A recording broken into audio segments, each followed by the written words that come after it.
پہلی درجگاہ ماں ہوتی ہے، باپ ہوتا ہے۔ باپ اور ماں کو اپنے بچوں کی طرف مکمل توجہ کرنے کی ضرورت ہے۔ اس کے ساتھ ساتھ جو بھی سوسائٹی میں باصلاحیت افراد ہیں ان کو بھی اس میں اپنا رول ادا کرنے کی ضرورت ہے، تبھی ہم اس ناسور سے چھٹکارا پانے میں کامیاب و کامران ہوں۔ اگر انہوں نے سورہ حجرات پڑھا ہوتا تو ان کو معلوم ہے کہ اگر کسی بھی انسان کو مذاقیہ طور پر پیش کیا جاتا ہے تو یہ حرام عمل ہے، اور حرام کے بارے میں ہمیں یہ بات یاد رکھنے کی ضرورت ہے، اس پہ ضرور عتاب و عذاب ہوگا اللہ کے حضور۔ جو بھی کسی بھی حرام کام میں ملوث ہو اس کو ضرور اللہ کے عذاب و عتاب ملے گا۔ قرآن کہتا ہے وَمَن لَّمْ يَتُبْ فَأُولَٰئِكَ هُمُ الظَّالِمُونَ، جس نے ایسی حرکت کی ہو اگر وہ توبے کے بغیر اس دنیا سے چلا گیا تو وہ ظالموں میں شمار ہوتا ہے۔ کہ moral education is compulsory for every men and women۔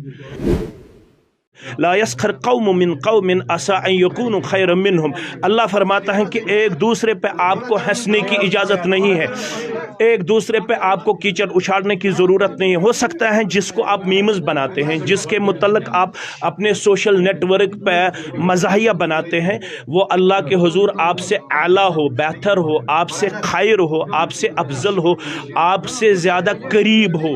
اگر آپ نے اس پسندیدہ بندے کے بارے میں ایسی بات کی تو یہ اللہ کے ساتھ اعلان جنگ کے مترادف ہے۔ یہ جو ڈرگ والا معاملہ اس وقت نظر آ رہا ہے، اس میں ہر طبقے کو حساس رہنے کی ضرورت ہے۔ بات جب انشل پہ اگر ہم اس پہ لانا چاہے تو انیشلی یہ ذمہ داری ہمارے پیرنٹس پہ عائد ہوتی ہے کہ وہ بچوں کو بچپن سے ہی اس تعلیم و تربیت میں لائے جو ان کے لیے بعد میں سود مند فائدہ مند ثابت ہو۔ بسم اللہ الرحمن الرحیم، السلام علیکم ناظرین، آپ دیکھ رہے ہیں دا وائس آف کشمیر۔ اس وقت ہمارے ساتھ بات چیت کرنے کے لیے موجود ہیں مولانا مشتاق احمد ویری صاحب۔ ویری صاحب سے ڈائریکٹ ہم بات کرنے کی کوشش کریں گے۔ مولوی صاحب، کشمیر کی بات اگر کریں گے، وادی کشمیر میں دن بہ دن حالات بدلتا جا رہا ہے، نوجوان نشے کی لت ان کو لگ چکی ہے، اس کے حوالے سے کیا کچھ کہنا ہے آپ کا؟ اس سے پہلے بھی میں نے اس بات پہ آپ کے سامنے اپنا موقف رکھا، تو یہ جو ڈرگ والا معاملہ اس وقت نظر آ رہا ہے، اس میں ہر طبقے کو حساس رہنے کی ضرورت ہے۔ بات جب انشل پہ اگر ہم اس پہ لانا چاہے تو انیشلی یہ ذمہ داری ہمارے پیرنٹس پہ عائد ہوتی ہے کہ وہ بچوں کو بچپن سے ہی اس تعلیم و تربیت میں لائے جو ان کے لیے بعد میں سود مند فائدہ مند ثابت ہو۔ لیکن جب تک ہمارے بچے بہت زیادہ آگے بڑھتے ہیں تب تک والدین کی کوئی توجہ بچوں کی طرف مبذول نہیں دکھائی دیتا ہے۔ والدین بے حس نظر آ رہے ہیں، والدین صرف ان چیزوں کی طرف اپنا توجہ مبذول کرتے ہیں جو سیکنڈری ہے، ثانوی ہے۔